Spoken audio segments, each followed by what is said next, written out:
Ces ossements peuvent-ils revivre? Oui, il y a de l'espérance.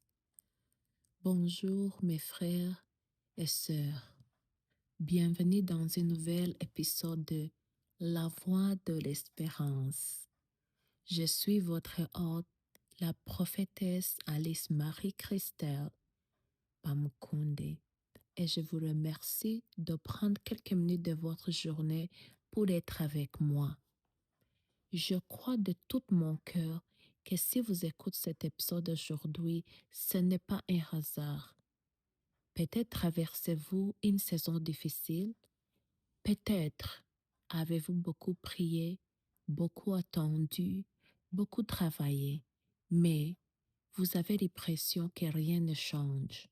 Peut-être que vous avez commencé à perdre l'espoir. Si c'est votre cas, ce message est pour vous. Notre passage de jour se trouve dans Ézéchiel chapitre 37. Dieu conduit le prophète Ézéchiel dans une vallée remplie de ossements desséchés. Pas simplement des os complètement desséchés. Ces personnes n'étaient pas mortes depuis peu, elles étaient mortes depuis longtemps. Toute la chair avait disparu. Les os étaient éparpillés partout. Humainement parlant, il n'y avait plus aucun espoir. Puis, Dieu pose une question étonnante à Ézéchiel. Fils de l'homme, ces os pourront-ils revivre? Quelle question extraordinaire! Car bien souvent, Dieu nous invite à le garder au-delà de ce que voient nos yeux. Quand tu les gardes tes finances, peuvent-elles le vivre? Quand tu les gardes ton mariage, peut-il être restauré?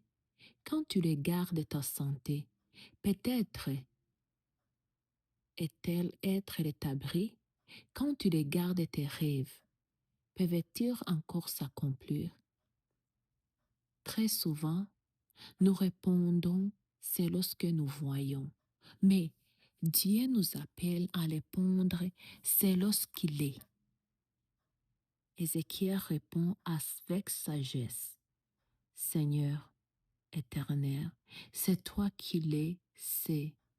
Alors Dieu lui donne une instruction surprenante. Il ne lui dit pas de se plaindre. Il ne lui demande pas de fuir. Il dit, prophétise sur ces ossements. Autrement dit, parlez ma parole. Là où tout semble perdu, Ézéchiel obéit.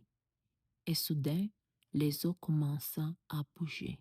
Les os se rapprochent les uns des autres.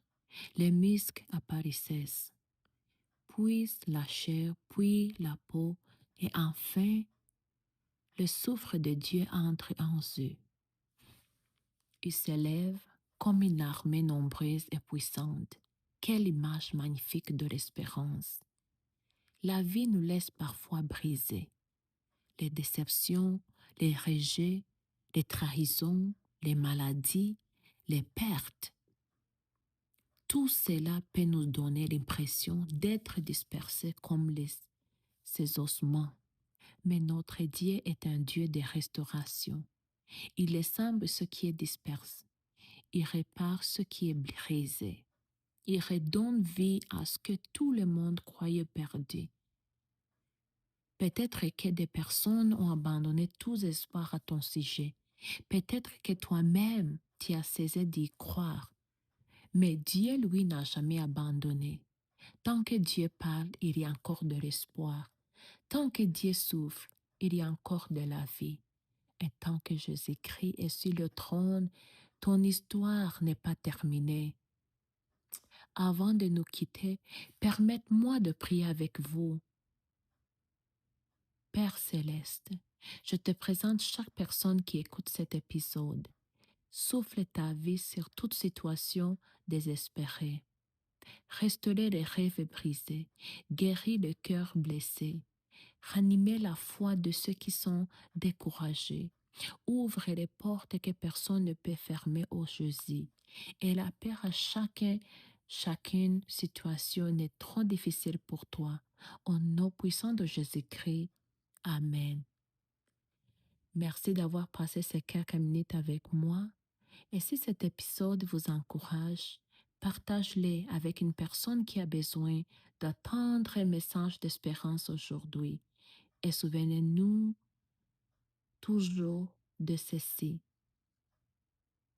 Aucune vallée n'est trop profonde, aucun ossaisement n'est trop sec, aucun cœur n'est trop brisé pour le souffle de Dieu.